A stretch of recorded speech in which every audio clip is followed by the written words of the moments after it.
and hopefully folks can see that. Okay. I'm gonna go ahead and get us started and say welcome everyone and appreciate folks for being here. This is our March Equity Advisory Group meeting. We're going to keep letting people into the meeting. This is our March Equity Advisory Group meeting. And I will acknowledge here in a second as we get started that we have some guests joining us, particularly from the LIAC and the Craig, and we'll acknowledge them here in a second as well. And so, yeah, looking forward to having a full group today on our conversation. As we go ahead and get started, I will invite Lisa to share today's safety moment if you're willing to do so.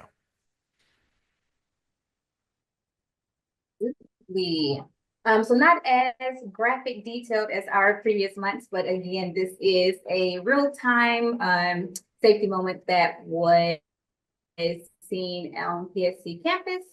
So just another warning about exposed outlets. I am very guilty of doing this, just plugging things in, even though it doesn't have a cover, which is super dangerous. But some things that can be at risk are electrical shock, fire hazards, accidents, and what you want to do is get a licensed electrician. Even though sometimes we think that we can fix everything, you want to get a licensed electrician to do it, just to make sure that it is safe and functional. Just another tidbit for you guys about exposed outlets and being safe. Thank you. Yeah, I think it's a good break, the level of graphic reporting out, which they're very important, give us a break in one of these months. But thank you Yes. for sharing these, Lisa. Okay, great. And actually, as we transition here, I just wanted to also acknowledge as we get started, and I know that for folks that were on our steering committee meeting a couple of weeks ago, acknowledged as we're here in our March meeting. March is Women's History Month. The actual sort of International Women's Day was a couple of weeks ago on the 8th, but making sure that we acknowledge that. We are also folks that celebrate Holi as part of sort of Hinduism and observe that. That also happens this month. And then, yeah, if there's anything else that folks want to acknowledge, of course, today is St. Patrick's Day, which Ariam and I did not dress the part. My nails are green, so please don't speak for me. Yeah, my apologies. My apologies. All right, I'll move on. But if anyone else has anything else they want to acknowledge for March celebrations, please do so. Okay. Bit of local, attention and history and present. Appreciate you doing that. I will also acknowledge as well for folks that are continuing to observe in Ramadan as well. We're still deep in that as well. Okay. Thank you. Karia, I see you're up here for our equity moment. Your name is on the screen. I'll throw the microphone over to you and I can click your slides as you'd like me to.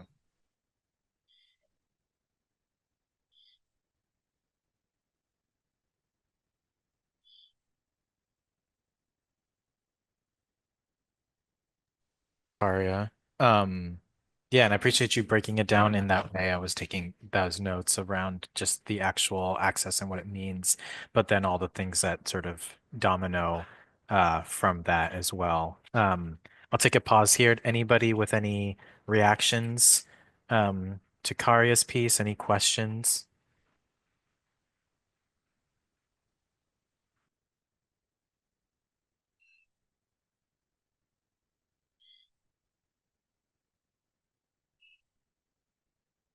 Is usually the case where there's like compounding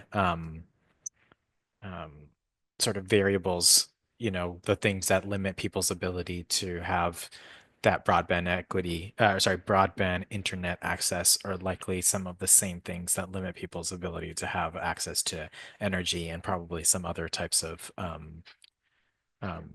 sort of distributional benefits. So yeah, thank you. Great. Well, thank you, Karia, for that. And hopefully we can continue to keep that in mind as we go along and how it can help us consider today's conversation. So We are here with two primary focuses for today. Um, we have a brief presentation on equity and capital planning overview, and particularly the way in which the distributional equity analysis, which is a tool that was introduced a couple of months ago for folks, and we're going to talk about that again here, has a connection to the capital planning work that PSC also has to do. We'll start there, get a little bit of a presentation from Laura at PSC. We'll see if there's any questions or reactions. We'll break, and then we'll have that second conversation on distributional equity analysis on net metering, which is a continuation from our meeting in November. Ideally, we'll be able to get into some breakouts. We should be able to have plenty of time to do so at that point. And then we'll round off with public comment. Just as we get started, though, I do want to welcome and acknowledge um, that, of course, this is a meeting of the Equity Advisory Group, and we have folks here in the room, so to speak, that are members of the Equity Advisory Group along with staff. We want to be prioritizing the EAG's participation, the AG sort of forwarding as the body that is leading in sort of the conversation and the development, but all other folks should be in a support role as best as possible. And sometimes that means as active listeners, but also it means as a resource, etc. So of course, the facilitators, we're trying to guide the process, PSC staff that are here as a resource. But together, but to say today especially, we want to welcome, we have some members from the LIAC, Craig, and Spark Northwest that are also on the call with us. I'm not sure if those folks are willing to like come on camera really briefly and just give us a wave.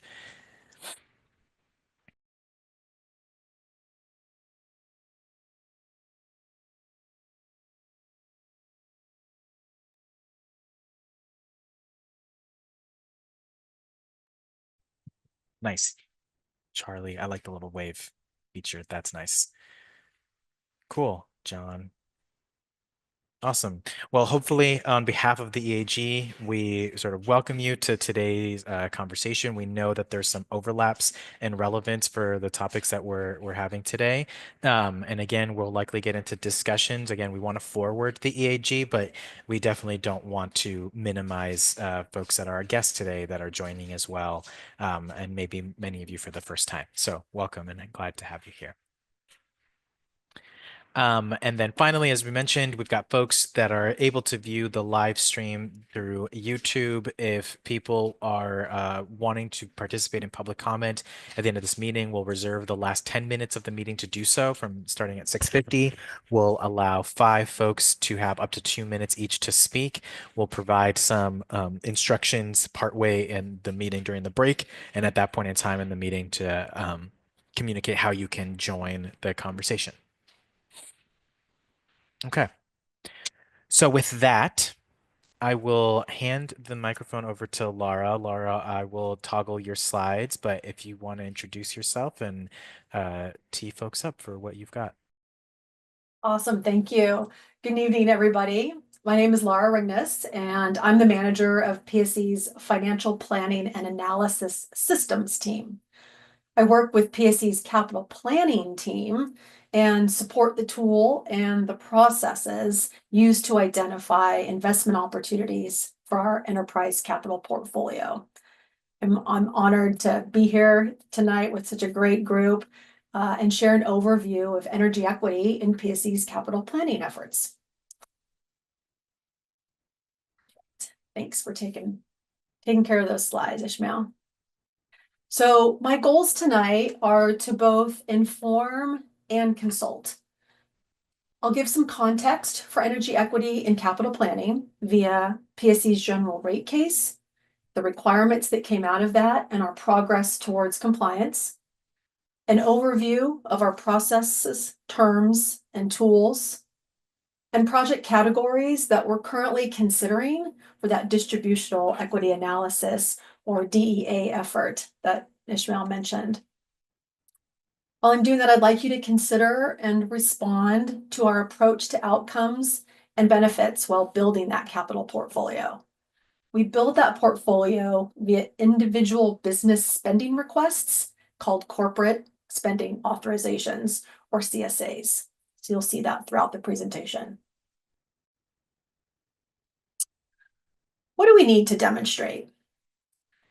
This slide shows the 2022 settlement conditions from the Commission, and PSC is committed to integrating energy equity throughout our organization to ensure we not only meet regulatory requirements, but also to integrate equity into our work at all levels, including senior leadership and our board of directors. Our vision is to ensure that there's equitable distribution of benefits from our energy delivery system and a reduction of burdens to priority populations. On the regulatory front, there were two parts to the revenue requirements settlement coming out of our 2022 general rate case. Oh, people are not maybe being able to see the slides. Let me just pause for a moment.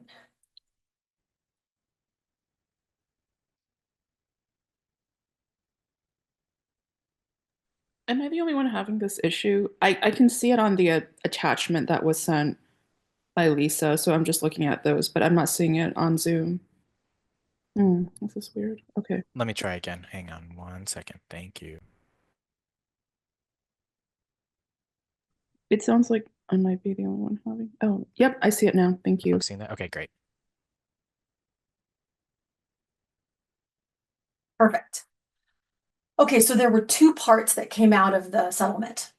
Part A was to demonstrate our plan for equitable outcomes, how our board and senior leaders make decisions about our capital portfolio within a three-tiered process.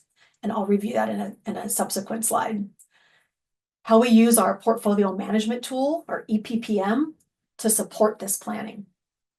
Now, we filed and the Commission accepted Part A earlier this year. Part B is to demonstrate equity in corporate spending authorizations. Again, those things that we call CSAs. How project sponsors consider the equitable distribution of benefits and reduction of burdens in their projects and programs, and then updating those CSAs with the results from our distributional equity analysis, our DEA. We will file this year later in July. You can hit the next slide, Ishmael. Perfect. So this simple timeline, shows 7 key milestones from the end of 2022, when we received the settlement order, to the middle of 2025, when we'll file Part B. And I'm including this so you have a sense of what we've done to update our capital planning process to support the identification of equitable outcomes and benefits. In 2022, we received the settlement. In 2023, we built our portfolio management, or EPPM tool, and built training materials for employees and leaders. Then in 2024, we updated both the tool and the training materials to reflect broadened equity considerations, including the 4 energy justice tenets.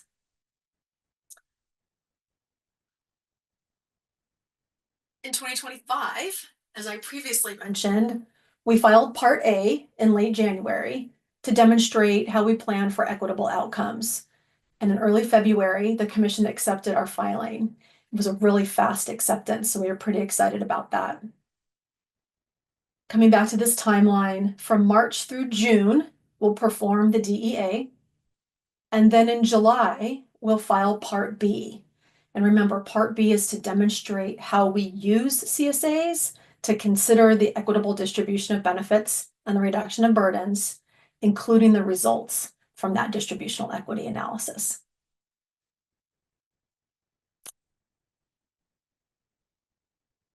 All right, this view shows PSC's 3-tiered process that the 2022 settlement order referenced. Laura, can I pause you really quickly? Yeah, I see Charlie's got her hand up. Yes. Yeah. Are you open to questions right now, or do you want to go through first? Yeah, let's give it a go. Okay. Thanks, Laura and Ishmael. I think it's an easy question. Hopefully, are CSAs used for anything that PSC spends money on, or is it just capital projects? Just the capital projects. Okay. Great question. Okay. All right, so then this three-tiered process, it's the one that was referenced in the settlement order. And again, it's really intended to ensure that employees and leaders throughout our company consider energy equity as they're putting forward their investment requests and as we're building our portfolio. So we start at the bottom. CSAs start their life cycle at the department level with managers, directors proposing investments through the CSA process in the EPPM tool. That tool includes mandatory questions related to energy equity that help identify potential project outcomes and benefits. The output of that tier is a set of CSAs to review. In the next tier, officers aggregate CSAs across their teams and review them against the officer's budget. This interdepartmental view results in an officer proposal. And then the final tier includes prioritization across all officer proposals. The output is the allocation of company-wide budgets to support the highest priority set of investments to deliver customer value. So that's how that tiered process works throughout our company. We can hit the next slide. Perfect. Thanks. So what makes up this portfolio? Our capital portfolio consists of prioritized simultaneous investments, right? There's a lot of work going on at any time. Those investments are across a variety of resource categories, including customer, energy generation, transmission, distribution, as well as decarbonization and information technology. Monica, what I was just kind of describing is what the other half of our portfolio is made up of. The categories shown here make up an average of half the cost of PSC's enterprise portfolio, and we're currently targeting them for the DEA as they may have direct customer benefits. Monica, did that answer your question?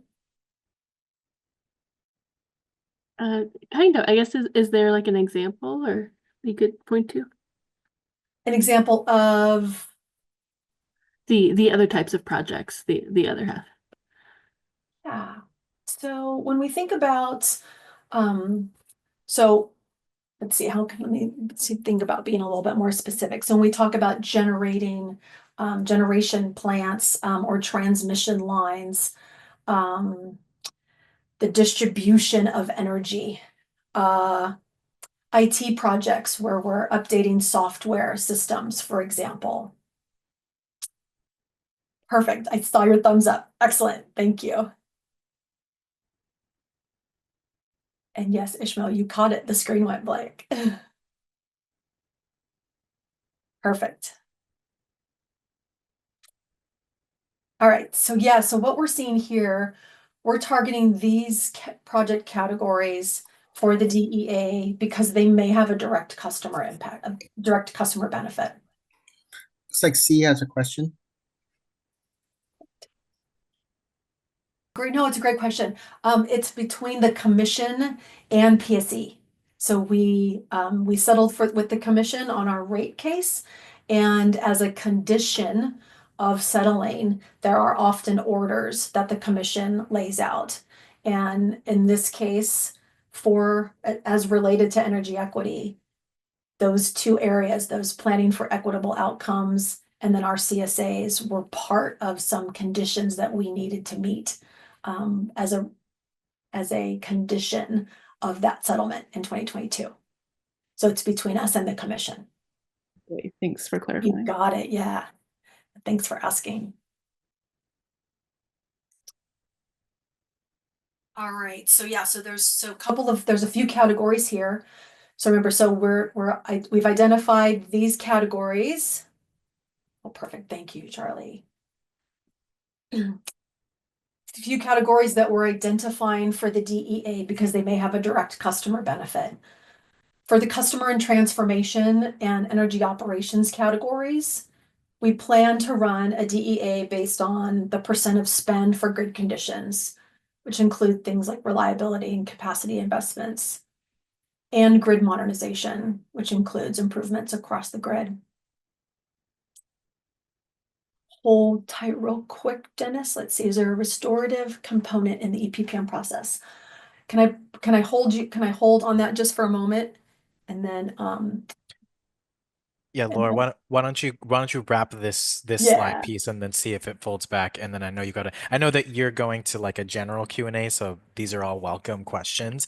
But yeah, I think it'll be helpful if you get through this one. It'll be helpful for yeah, processing. perfect. Yes, and then the energy resources and new resource acquisition project categories. They typically include larger investments that benefit all customers. So we're planning to run a DEA based on the amount of spend that would go toward priority populations versus the rest of customers. I mean, look, we know that affordability is going to continue to be a concern. So understanding how these investments impact the energy bills of more vulnerable customers is going to be really important.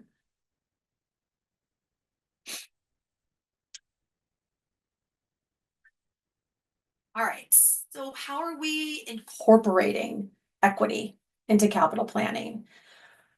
We've got a business planning framework that includes a suite of resources to assist PSE employees and leaders in understanding and applying energy and equity energy concepts in their project evaluations to help identify potential outcomes and benefits.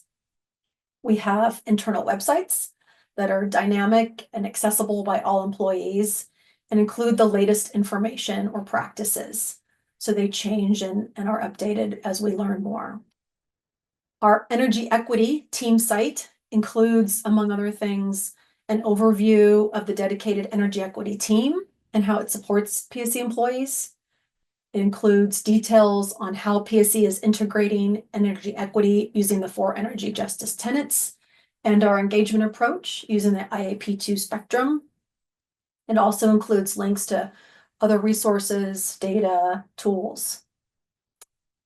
Our EPPM and CSA support site includes job aids for our enterprise portfolio planning tool. It includes quick tips and processes for commonly used capabilities, and it includes frequently asked questions. It's really intended to be a place people can go quickly to understand how they need to interact with the tool or how they can interact with the tool. We also undertake research to understand the historical context of named communities in our service territory. We've got a couple of story maps, which you may have heard about before in previous EAGs. The Puget Sound Recognition Justice Story Map provides that brief reflection of the structural racism in the Puget Sound area and the legacies that we still feel today. And we also have the PSE Equity Investment Zone Story Map, which is a living document that highlights community networks where PSE is strengthening partnerships and investing in procedural justice.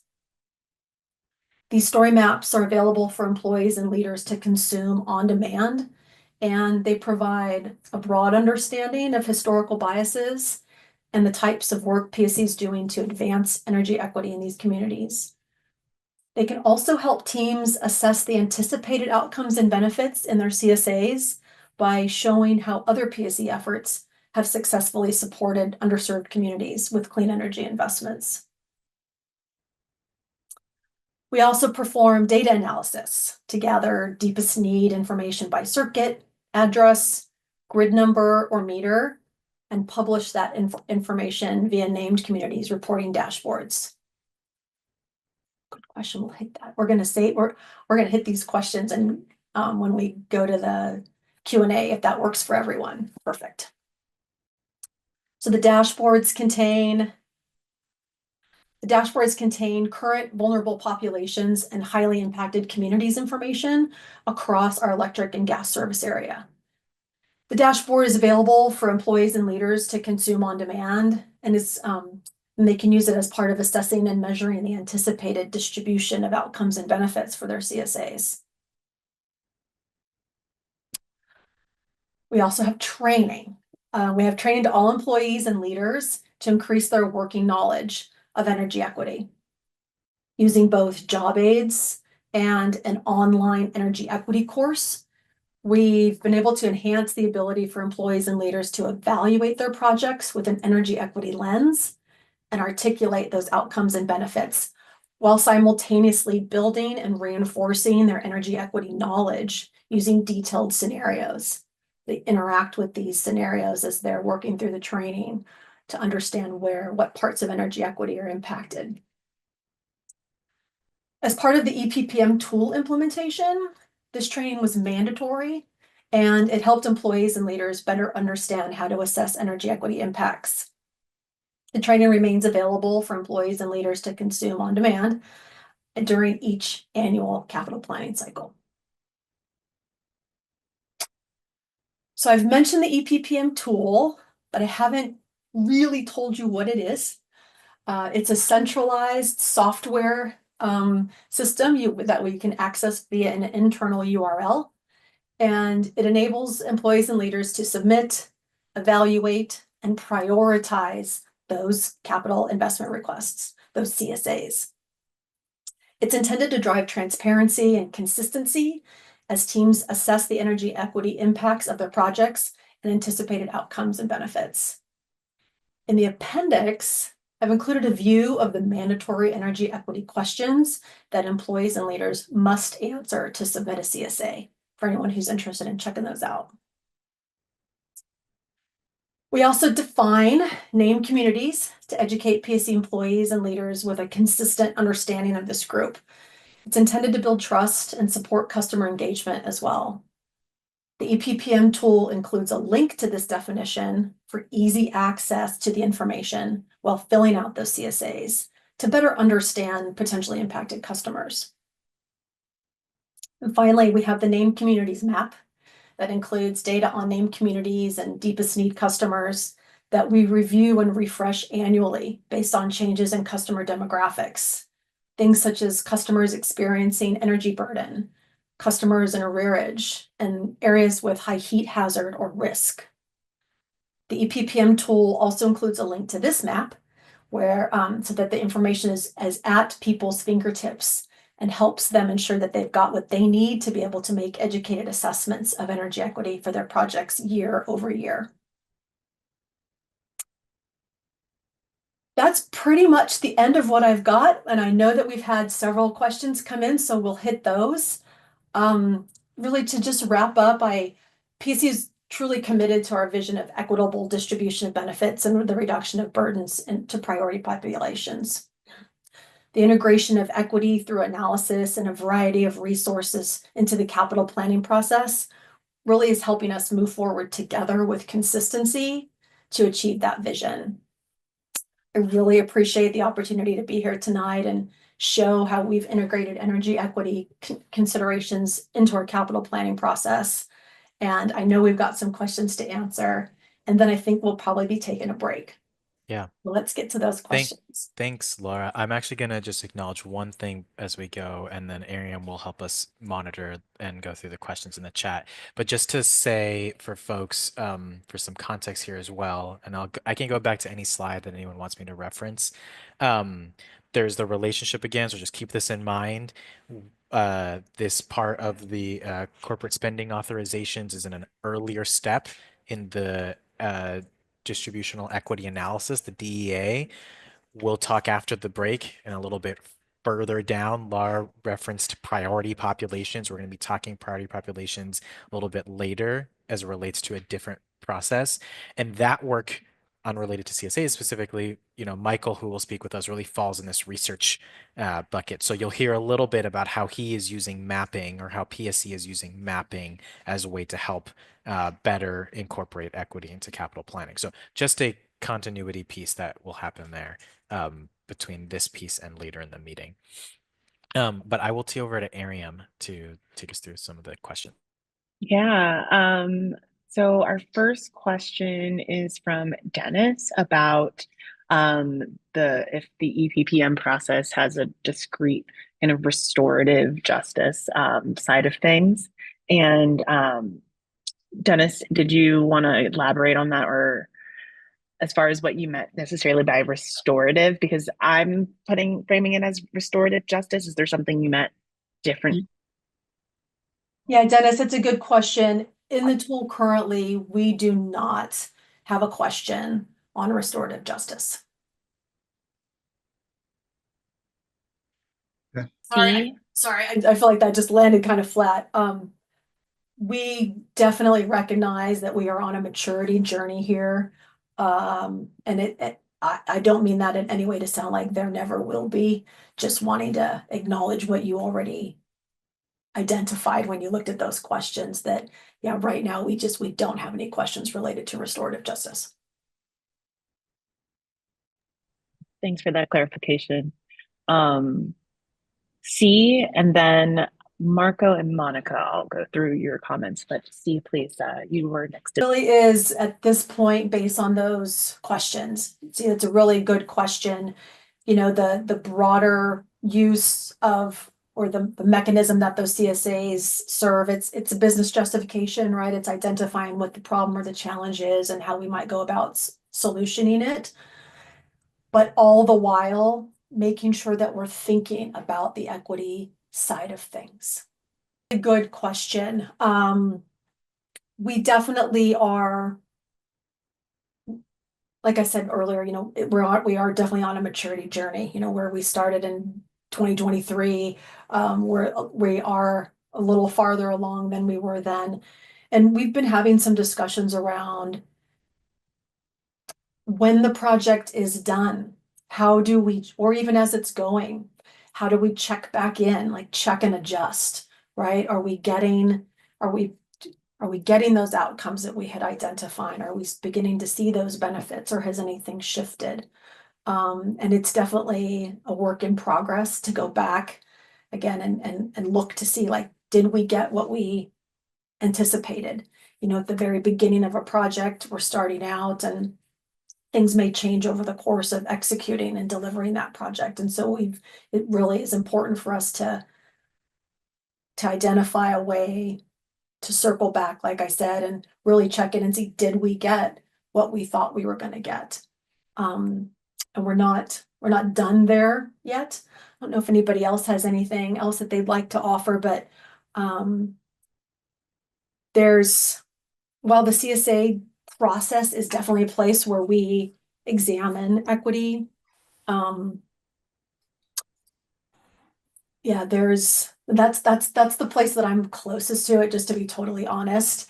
So I don't want to mischaracterize anything in an area that I'm not very well versed in. But it's certainly a really great point that you're bringing up, and we recognize the need to absolutely examine the other ways that we can consider and check in on and measure those impacts on our customers. Yeah. So if I can be the phone a friend, as Laura's describing this, and sort of put some additional sort of context to the conversation so far. I want to go back for a second to something Charlie said around how the settlement agreement sort of process works. As you know, a few meetings ago, I talked about the last GRC and talked about that process. That process I described there was a litigated process where, you know, the parties presented their perspectives, and then the commission made a decision. What we're referring to in the previous case in 22 was a settled case where the parties came together with PSC and agreed on some outcomes, and then proposed that settlement to the commission. And then the commission accepted that with some changes. And so that's the difference between the two processes. I just wanted to clarify that because Charlie was exactly correct about the broader involvement in the settlement. I think to Dennis's point about restorative justice, the tool and Laura's work has been focused because that was the requirement on how we're incorporating equity within the tool. And so we took sort of an iterative process. This tool is primarily meant to be a tool that does benefit cost analysis calculations to allow us to prioritize how we're going to fund certain projects. The way we're thinking about incorporating equity is a sort of a phased process where we first get the planners and others who are filling this out to get uncomfortable with what we mean by equity, the framework we're using.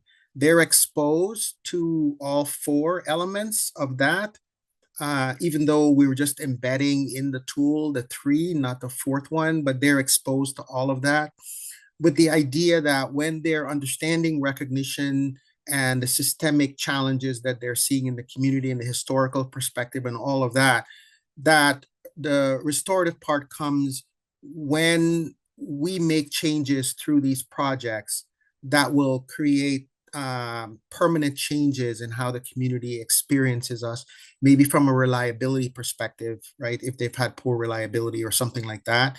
And the planners and others who are filling out these CSAs incorporate feedback they get from the community, not just data.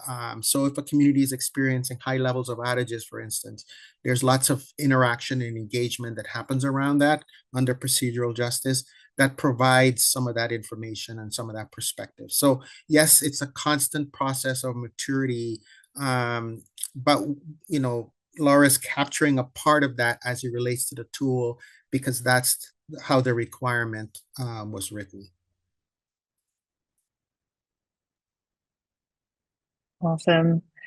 Thank you for that. I think we have two, just from a questions management standpoint, Monica and then Dennis had two questions in the chat.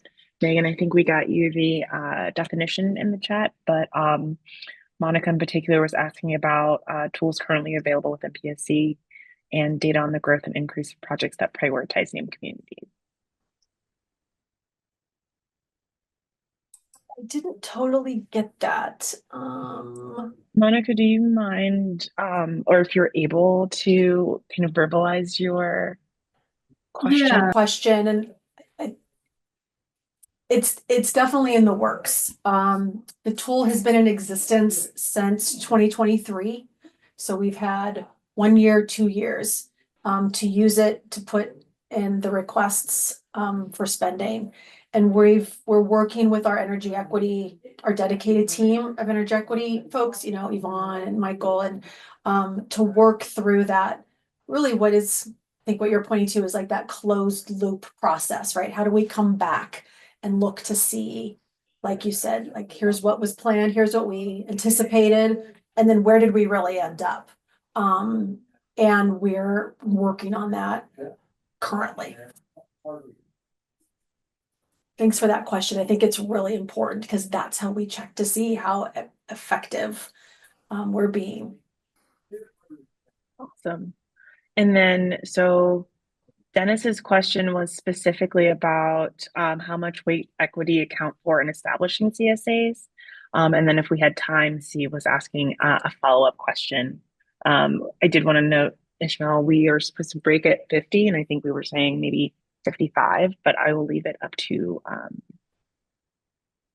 Yeah, maybe let's aim 55. I think Charlie's question is actually a good segue that we can come back to just after the break. I think Michael will talk a little bit about how do we approach, well, he is going to talk about how we approach sort of the identifying of priority population. So that's like a perfect poster segue question for that second half. So, yeah, maybe let's have Dennis's question about how much weight does equity account for in establishing CSAs? Is that how you all, is that's organized, or sort of what level of influence does having that assessment contribute to then the decisions for those individual authorizations? Yeah, that's a great question, Dennis. And in the current iteration of the tool, we did not apply any weighting.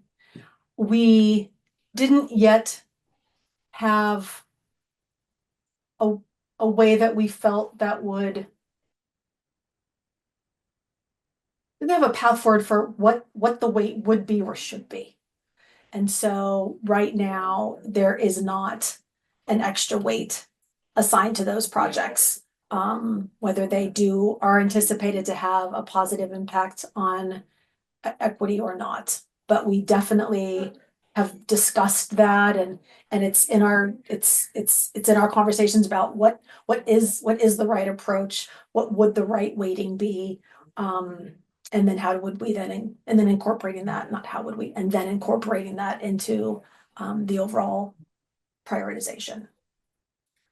Yeah, if I can add to that, I think and address another part of the question from Dennis. I think what we're trying to do is we're hesitant to create an equity score that is weighted in a certain way. What we wanted to do is measure, is there an equity impact, and how much is that impact? And then I think we're trying to say, once we get comfortable with what that is, then we want to be able to say, so what percentage of the projects are impacting priority population, so that we can start coming up with a measure of how impactful this portfolio is to priority populations, and then be able to tease out specific examples that we can point to of how that's working. So that's the approach that we're considering and using at this time. We're not yet comfortable with how that is sort of being qualitatively assessed so that we can add a number to it. But our goal before we do our next compliance filing is to be able to tell that story in a way that provides meaningful ways for people to capture the work. It looks like C had a question and a comment, and I know we're at the time you said, but I really think for the flow, Ishmael, that we should take C's question and comment before we break. Yeah, absolutely. And I was actually going to acknowledge, see if you're okay with it. Is there anybody who hasn't asked the question yet that maybe is thinking about something?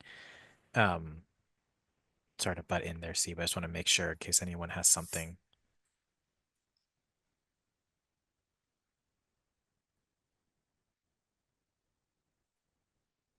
Okay. Okay, we'll go to C. If you do have something, don't feel shy, of course, at any point. But yes, thanks, C, for being patient. I mean, so I am familiar with another area that is related to the capital planning space, which is when we go out for RFP, request for proposals, especially with our resource acquisition projects, right? Big projects. When we go out for RFP, there are equity considerations and an equity analysis. Now, I'm not super close to that, so if anyone else on my team wants to jump in with any additional detail, I'd appreciate that. But as part of those big resource acquisition projects, there is an equity analysis that is part of the RFP process before we even get to a CSA and then that money to be spent on it. Does that make sense? Yeah, I would also add to that so within this EPPM tool that looks at the overall capital spend, there is another tool that looks at the spend that focuses on distribution system planning. So that part of our network that actually reaches the customer, right? So it's more local than a transmission or a large distribution line. It's the part that goes directly to a business or a home or something like that. That part of the work also has equity sort of included in that. And for that one, we're able to look at other metrics like our outage metrics, how long are our systems out, our customers out, what's the intensity of those outages, how frequent are those? All of those things are captured, and we can compare that data to the recognition justice data and those maps, and allow us to then say, you know what, there is poor performance in this area, so we should make sure that we are prioritizing those areas, and we can see how some of these benefits tie back, some of these projects tie back to those other considerations that we're making. Can take down the sharing. I just want to, yeah, I just want to make that comment. So we agree with you 100%. And the reality of how we've approached this, and you'll see some of this show up again in the next part of the conversation with Michael, is that we intentionally went out and sought some research and a tool developed by the Department of Energy that essentially said, when you have a cost benefit analysis tool, which, as you said, is the backbone of the decision making within our industry and for Puget, rather than trying to quantitatively incorporate equity into the tool, it's encouraging us to create a separate equity analysis tool and process that can marry up with the benefit cost analysis, right? Which then allows equity to stand on its own, to be more flexible and fluid and responsive to all the other things that you're talking about. In our case, it's the cost, the community benefit indicators and some version of that. But that's important, right? Is to the approach that we're taking. And so I hope you will see that as we continue this conversation, because that's really critical as a foundational, element to all of this. And one last example I'll give you, and Ishmael, I apologize for messing with your schedule, but as we do this clean energy transition, cost benefit analysis tells us that utility scale resources are always going to be more beneficial, right? More cost effective than non-utility scale distributed resources, right? So the way in which we've been able to do distributed resources, while I think the laws still require the cost benefit analysis and the least cost, is to find other ways to measure benefits, right? We've got societal costs and other kinds of cost tests we're doing to be able to get there. We're trying to take that further when it comes to equity, right? To be able to capture benefits that are not consistent with these tools, but we have to be clear when we're doing that and how we're doing that, because we're still required, right, to do least cost and cost benefit analysis and all of these other things. So I couldn't resist that. Thank you. Right on board. Excellent. Ishmael, back to you. And I apologize. And see, I hope we can continue this conversation as we go forward, especially at the retreat. Okay. Yeah, thanks, Troy. I don't want I hope that like the branding of like Ishmael on the schedule, I'm like, that is not who I am. As a facilitator is so much better to have the flow of things. So thank you, Troy, and thank you, C, for those questions. We will take a short break here because we've promised it. The feedback that folks just had was really relevant, and folks were asking about some of the examples of sort of programs or where it's applied on the capital spending side. How does it differ from the rest of the portfolio?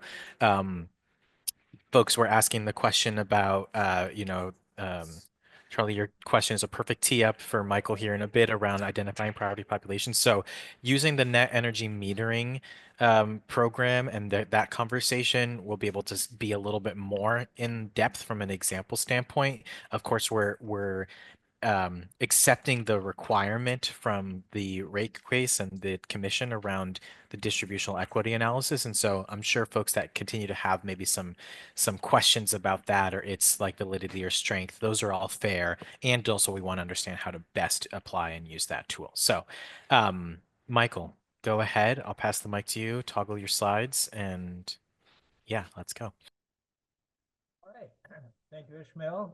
Hello, everybody. Michael Whaling, Puget Sound Energy. I'm the program manager for Energy Equity Data Analytics, and want to again welcome in our other guests tonight from the Craig and LIAC and NWEC and so forth to help us with our DEA or Distributional Equity Analysis portion of tonight's meeting.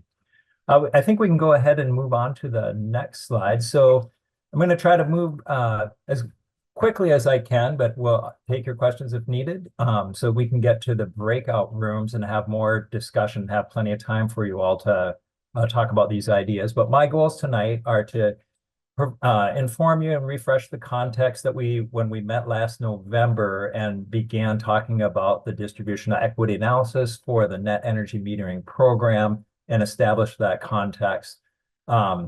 And then as well, to give you some background information on PSE's priority population, so that will help support our discussion in the breakout rooms. And then at the involved level, we're asking for you to consider and gather your recommendations for priority population selections for our distributional equity analysis. We can go on to the next slide. So just to refresh from last November, we met to establish or articulate in official words the context of the distributional equity analysis, talk about what are we doing, what's the tool. And you may remember that in the breakout room, well, we had some presentation from Leslie on the program and talked about it originating in 1998 to help spawn and develop the solar energy and clean energy industry in the state of Washington, as well as some other goals. We also took a look at the distributional equity analysis tool, which we'll do again in another slide. And then we had some questions we looked at in the breakout rooms. What would a household or a customer need in order to participate in the program?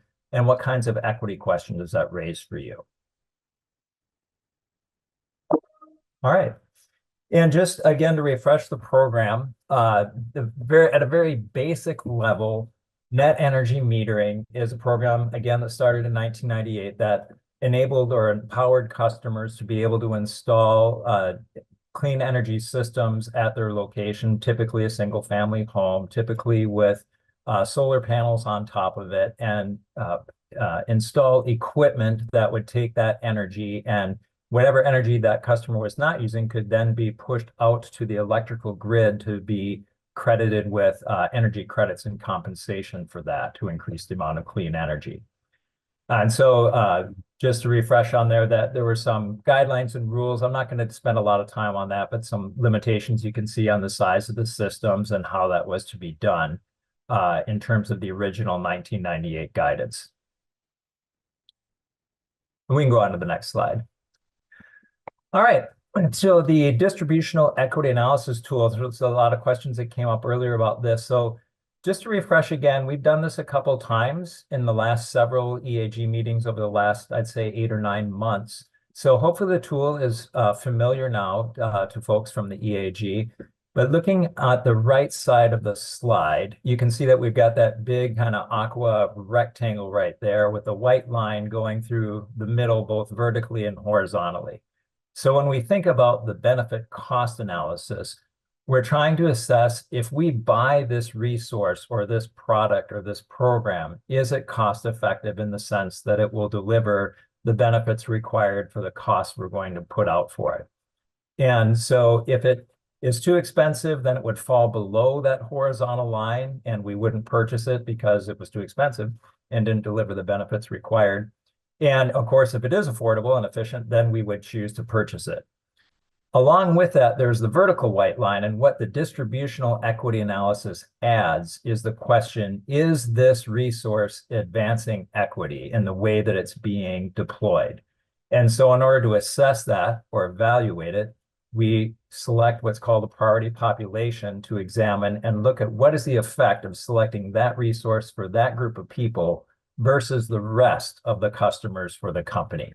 So we look at the analysis through those two lenses, the cost, and then also the equitable distribution of the benefits or burdens, as the case may be. All right. And just to, again, to recap, the text on the right, we're looking at the first 4 steps in the distributional equity analysis to complete by the end of 2025. We have done the first 2 steps last November, articulating the context and establishing our community and interested party process. And tonight, what we're going to do is take a look more closely at priority populations and again, consider and make some recommendations in the breakout room for that. And that will also help inform our DEA metrics as we continue to develop the project. All right. So given that quick review, what we want to focus on tonight, and we'll look at this a couple ways, is how we look at our populations of customers when we consider equity. And there's two important divisions to think about. On the left side of the slide, we have what are called our named communities, which consist of vulnerable populations and highly impacted communities. And in the text on the left, the important thing to understand there is that is groups of customers that are aggregated or grouped together with data and information about them that tells us about the kinds of qualities of vulnerability those groups of customers may face at different levels versus other customers. There are 35 different criteria that are part of our vulnerable populations. They include things that come from the Washington State Department of Health, like low infant birth weight, rates of death by cardiovascular disease. They include some climate factors from the University of Washington, like higher exposure to risk for heat. They include a lot of what we call socioeconomic factors that are typical, like educational attainment level, amount of income, limited English ability, and other types of factors that may be things that make it more difficult for customers to get an equitable experience. So again, on the left side, things that are measured, lots of different vulnerabilities in groups of customers. On the right side, we're looking at factors that we can look at for a priority population where we can look at an individual customer. And that would include energy burden, low income, and the deepest need category. And what's important there, again, to understand is we can select individual customers in our sample when we're doing our analysis. So given that background, let's go to the next slide and take a look at that visually. So starting on the left side, excuse me, using our vulnerable populations classification as an example, we have those 35 different criteria that are part of our vulnerable populations definition.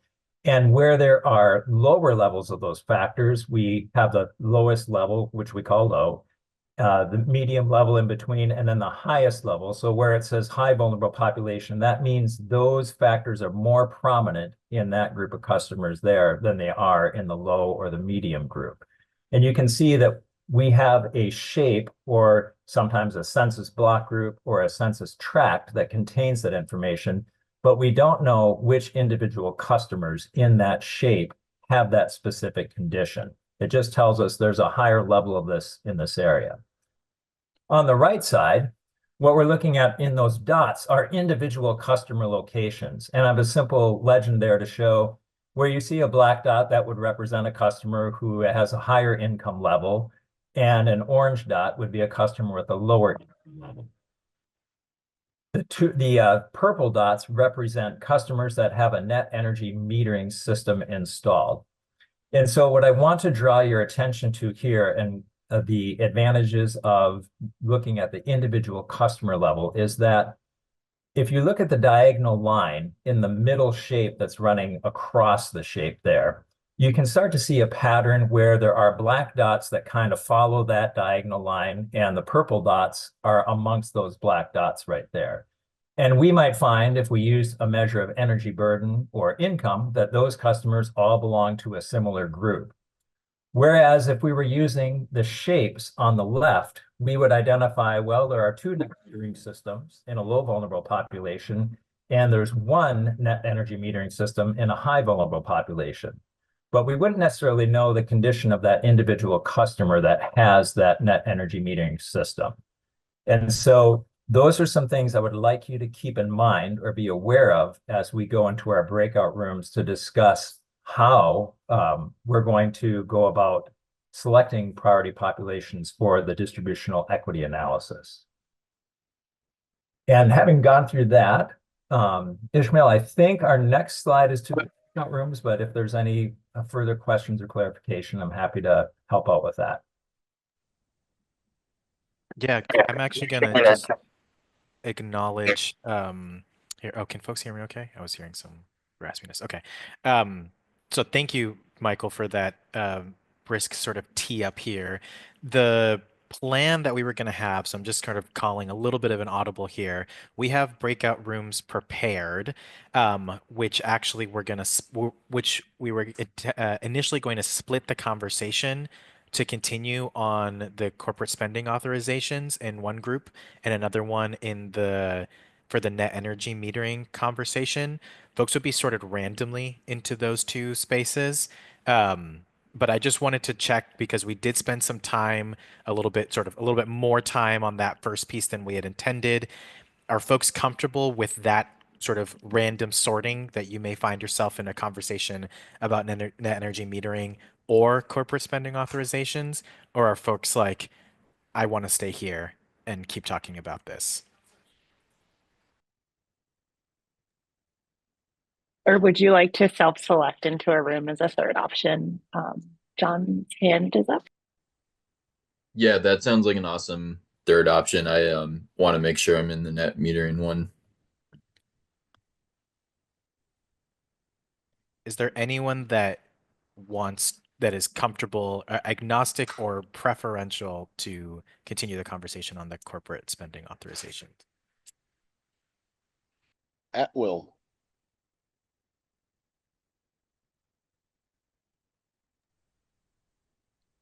Anyone else? So Ariam, can we give them the choice between the three and let them self-select?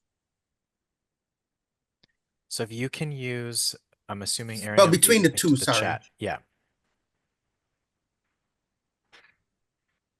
Okay. So here's what I'm gonna do. I'm gonna open up some breakout rooms and I'm going to allow you to choose.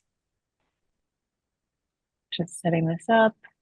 Room 1 will be the CSAs, and then room 2 will be the net energy metering.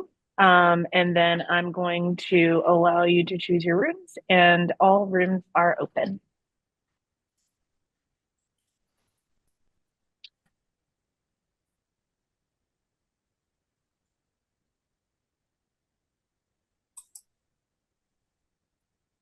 And everyone, Carson, you're going to be in group 2 with me.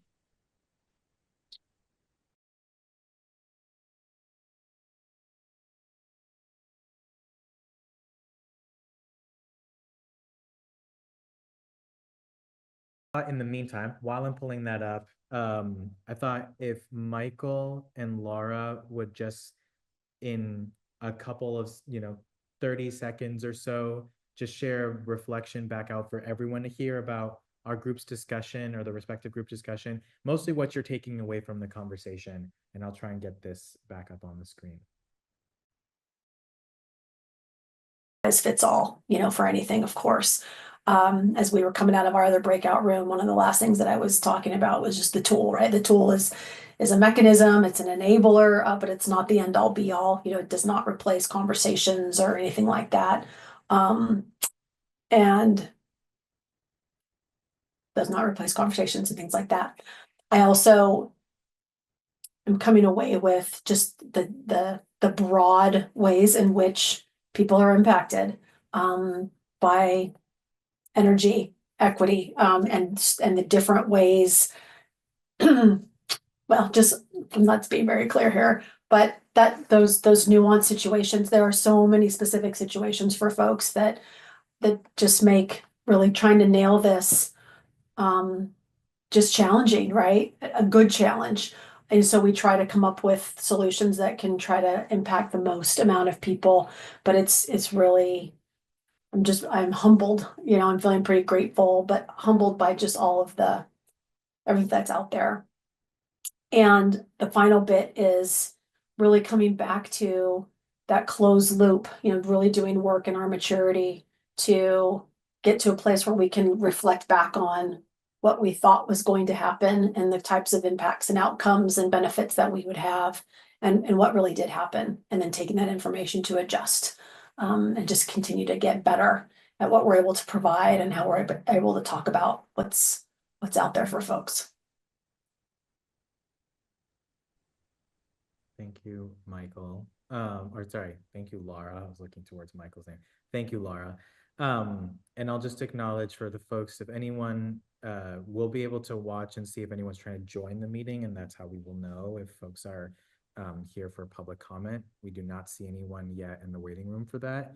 And so Michael, I know we heard that you had a little bit of some tech issues. We were just asking Laura if you're willing to do the same in about, 45 seconds or so. What are you taking away from today's conversation based on your small group? Okay, Ishmael, can you hear me? We can hear you, yes. Wonderful. I'm sorry about the video problem. My Zoom connection started melting. But let me just first of all thank everybody for all their contributions in the breakout room.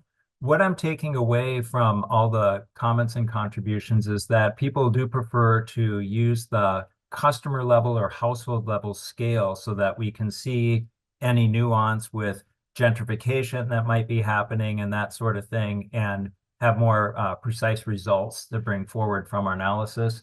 There also was a evaluation of what's the grid condition in the areas where net energy metering customers are buying these systems. And so that might be something that we could also bring in as sort of a qualitative factor of what have the grid conditions been in this area where customers are adopting these systems, and are they maybe getting some benefit from that as well? Awesome. Thank you, Michael, and thank you, Laura, for those report outs. Thank you both for bringing the conversations to today's meeting and the conversation. Thanks to everyone for participating fully with asking a bunch of questions to Laura there earlier on, making sure that I'm sure there was a lot of questions to Michael and others in that breakout. I will just acknowledge as we close here that a couple of things. One, we are, as always, sort of package and produce a summary from the meeting. We have a sort of schedule and timetable to get that summary back out. We will do so. We always, of course, open to any feedback around topics and conversations that folks really like and want to prioritize. If there's things that you heard tonight that you want to make sure we get back to and return to. And in fact, my lob up to myself is that the next thing that's happening for the EAG is its retreat. We've been talking about this for quite a while now. We've been teeing it up, and now we have date, time. You all, members of the EAG, have been invited. This will be on next Saturday, so not this coming Saturday, but the week following, March 29th, 10 a.m. to 3 p.m. You should have received a sort of save the date and an invitation. That's going to be a great place for us to be able to talk a little bit more broadly, yet specifically about some of the emphasis around what's important to us as a group, what are the types of conversations we want to be having, and the types of topics. And we are going to do that and give a sort of summation of that in April, but we are not meeting again in April as a EAG or as a steering committee. So we're really looking forward to seeing you yet again in March, hoping to do some good feedback and reflections back in April. We'll likely offer up time for one-on-one conversations in April also, but we are going to formally take a little break here in April as a group and reconvene back for our meetings in May. So still a lot to be done between now and then, but yeah, just wanted to acknowledge that we're really looking forward to it, and hopefully you are too, and we'll be there.